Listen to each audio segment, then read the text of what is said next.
चला तर मंडळी, थंबनेलवरून तर तुमच्या लक्षात आलंच असेल की आजची रेसिपी युनिक तशीच भन्नाट असणार आहे, त्यामुळे व्हिडिओ शेवटपर्यंत बघा। तर त्यासाठी आपण इथे मिक्सिंग बाउल घेतलेला आहे, त्यामध्ये 1 कप गव्हाचं पीठ घालून घ्यायचं। त्याचमध्ये पाव कप इतका आपल्याला बारीक रवा घालून घ्यायचा आहे। त्यानंतर थोडीशी वेलची पावडर घालून घ्यायची, तसंच अर्धी वाटी फ्रेश दुधावरची साय आपल्याला वापरायची आहे। आता तुमच्याकडे जेवढी साय असेल तेवढी घेऊ शकता, परंतु फ्रेश साय घ्यायची आहे, साठवलेली साय इथे वापरायची नाही। त्यानंतर आता आपल्याला ही साय त्याचबरोबर यामध्ये चिमूटभर मीठ घालायचं आहे। मिठामुळे कुठल्याही गोडाच्या पदार्थाला चव आणखीन दुपटीने वाढते, त्यामुळे थोडंसं मीठ यामध्ये घालायचं। आणि आता हे सर्व मिक्स करत असताना याचमध्ये आपल्याला थोडं थोडं दूध घालून याचा डो तयार करून घ्यायचा आहे।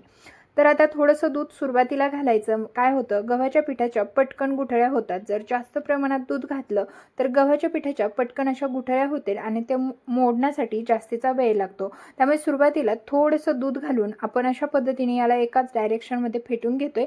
तसं तुम्हाला एकाच डायरेक्शनमध्ये हे पीठ जास्त फेटावं लागत नाही, परंतु आपल्याला यामध्ये जे काही थोड्याफार गुठळ्या झाल्या असतील त्या मोडून घ्यायच्या आहे आणि अशा पद्धतीचं पीठ आपल्याला इथे तयार करून घ्यायचंय। त्याचबरोबर जी घातलेली साय आहे ना, ती पिठाबरोबर व्यवस्थित मिक्स होईल अशा पद्धतीने तिला सुद्धा मिक्स करून घ्यायचं। आता हे सर्व एकजीव झालं की पुन्हा राहिलेलं दूध यामध्ये ॲड करायचं आहे। आता पहा, इथे आपण संपूर्ण वाटीतलं दूध घालून घेतलं आणि मिक्स करून घेऊया। तर इथे पहा, आपल्याला आता अशा पद्धतीने मिक्स करून घ्यायचं आहे। आता गुठळ्या होत नाहीत, परंतु आपल्याला हे पीठ व्यवस्थित मिक्स करून घ्यायचंय। तर इथे पूर्णपणे पीठ मिक्स करून घेतलेलं आहे आणि अशा स्वरूपाचे आपल्याला कन्सिस्टन्सी ठेवायची आहे।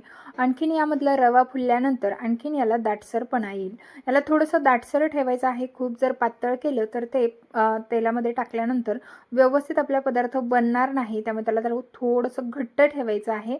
तर पहा, इथे अशा पद्धतीने थोडंसं मिक्स करून घेतलंय आणि आता यावरती आपण झाकण ठेवून देणार आहोत आणि कमीत कमी याला आपल्याला 10 मिनिटे रेस्ट होण्यासाठी ठेवायचं आहे, म्हणजे यामध्ये घातलेला रवा जो आहे ना तो व्यवस्थित मिक्स होईल।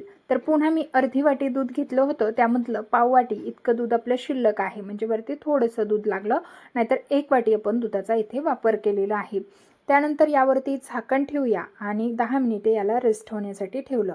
तोपर्यंत इकडे आपण चाचणी तयार करणार आहोत। त्यासाठी अर्धी वाटी साखर घ्यायची, त्याच वाटीने अर्धी वाटी पाणी घालून घ्यायचं आणि आता ही चाचणी आपण जशी गुलाबजामचा पाक बनवतो ना, तशा प्रकारे आपल्याला इथे पाक बनवून घ्यायचा आहे। इथे कुठेही आपल्याला एक तारी किंवा जास्त पाक चिकट करायचा नाही। अगदीच गुलाबजामला तुम्हाला माहीत नसेल परफेक्ट पाक कसा बनला जातो, तर इथे तुम्हाला एक ट्रिक सांगते। थोडंसं पाक आपल्याला आता पूर्णपणे साखर विरघळलेली आहे आणि मस्त असा आपला पाक म्हणजे मिक्स झालेली आहे। त्यानंतर आता 5 मिनिटं आपल्याला ही चाचणी जे आहे 2-3 मिनिटं शिजवून घ्यायची आहे, म्हणजे मीडियम गॅसवरती। आणि त्यानंतर तिला चेक करून घ्यायचं आहे। अगदी तुम्ही 2-2 मिनिटाला सुद्धा चेक करू शकता। आपल्याला फक्त या चाचणीला चिपचिपीतपणा आलाय का हे चेक करायचं आहे। म्हणजे जसं की दोन्ही बोटांच्या मध्ये जेव्हा आपण ही चाचणी धरतो तेव्हा त्यामध्ये तुम्हाला चिकटपणा जाणवला की गॅस बंद करायचा आणि मस्त अशी आपली चाचणी तयार झाली। आता यामध्ये सगळं शेवटून गॅस बंद केल्यानंतर वेलची पावडर घालायची आहे। अगदी चिमूटभर वेलची पावडर घालायची, त्यामुळे पाकामध्ये वेलची पावडरचा जो फ्लेवर आहे तो आपल्या पदार्थामध्ये छान असा मुरला जातो।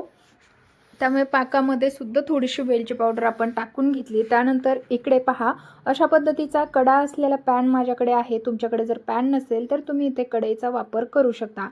तर पॅनमध्ये ना अगदी अर्ध कांड इतकं तेल घालून घेतलेलं आहे। त्यानंतर आपलं पीठ छान भिजलं गेलं आहे आणि त्याला मस्त असा दाटसरपणा आलेला आहे। तर अशाच स्वरूपाचे हे पीठ ठेवायचं आहे आणि थोडंसं आपण आता याला ना मिक्स करून घेऊया, म्हणजे यामध्ये ना थोडंसं फ्लफीपणा तयार होईल, म्हणजे जाळी आपल्या पदार्थाला छान पडेल। तर आज आपण बनवणार आहोत मालपोहा। हा मालपोहा परफेक्ट होण्यासाठी सांगितलेलं मेजरमेंट आणि टिप्स जर फॉलो केल्या तर तुमचा सुद्धा मालपोहा अगदी परफेक्ट तयार होईल।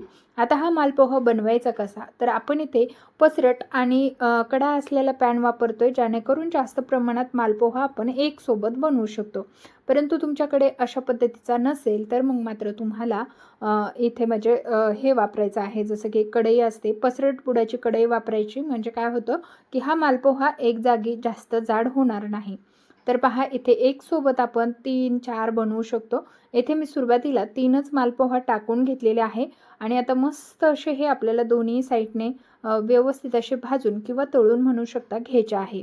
तर पहा, मस्त असे खालच्या साईडने गोल्डन झालेले आहेत। आता याला पलटवून घेऊया। दुसऱ्या साईडवरती जर तेलामध्ये थोडं जोरात टाकलं तर तेल अंगावरती उडू शकतं. त्यामुळे सेफ्टी बाळगूनच आपण याला असं पलटवून घेणार आहोत. अगदीच तुम्हाला एका झाऱ्याने जमलं तर तुम्ही एका झाऱ्याने सुद्धा याला असं पलटी करून घेऊ शकता. तर पहा, अशा पद्धतीने आपल्याला हे मालपोहे पलटवून घ्यायचे आहे. कलर पाहू शकता, अतिशय सुरेख आलेला आहे आणि अगदी जिभेवर याची चव रेंगाळत राहते, इतके चविष्ट तयार होतात. ह्यामध्ये पाक गेल्यानंतर तुमच्या लक्षात येतच असेल की आपला हा पदार्थ किती चविष्ट तयार होत असेल. तर पहा, मालपोहा दोन्ही साईडने छान असा तळल्या गेल्यानंतर त्याला प्रेस करायचा आहे. 2 झाऱ्यांचा वापर मी इथे केलेला आहे. तुम्ही अगदी एखाद्या स्पॅच्युलाचा सुद्धा वापर करू शकता. यामधलं एक्स्ट्राचं तेल काढलं ना की हा पदार्थ खायला आणखीनच चविष्ट लागतो. आता तेल काढल्यानंतर सुद्धा आपण याला जाळीवरती काढून घेतलेलं आहे. म्हणजे कसं, थोडंफार तेल तर राहत नाही, पण राहिलंच तर ते सुद्धा निघून जाईल. तर पहा, इथे आता बाकीचे राहिलेले 2 मालपोहे सुद्धा सेम पद्धतीने आपल्याला ते घट्ट असे पिळून घ्यायचे आहे आणि काढून घ्यायचे आहे. तर पहा, मस्त असे मालपोहे आपले तयार झालेले आहेत. खूप छान झालेले आहेत. अगदीच मस्त मऊ लुसलुशीत झालेले आहेत आणि यावरती पाक टाकल्यानंतर एकदम रसरशीत असे मालपोहा तयार झालेले आहेत. पाहू शकता. आता याला आपण पाकामध्ये टाकून घेणार आहोत. जसेच हे पाकामध्ये टाकले ना तर ते एकदम छान असा पाक शोषून घेतात आणि एकदम रसरशीत तयार होतात.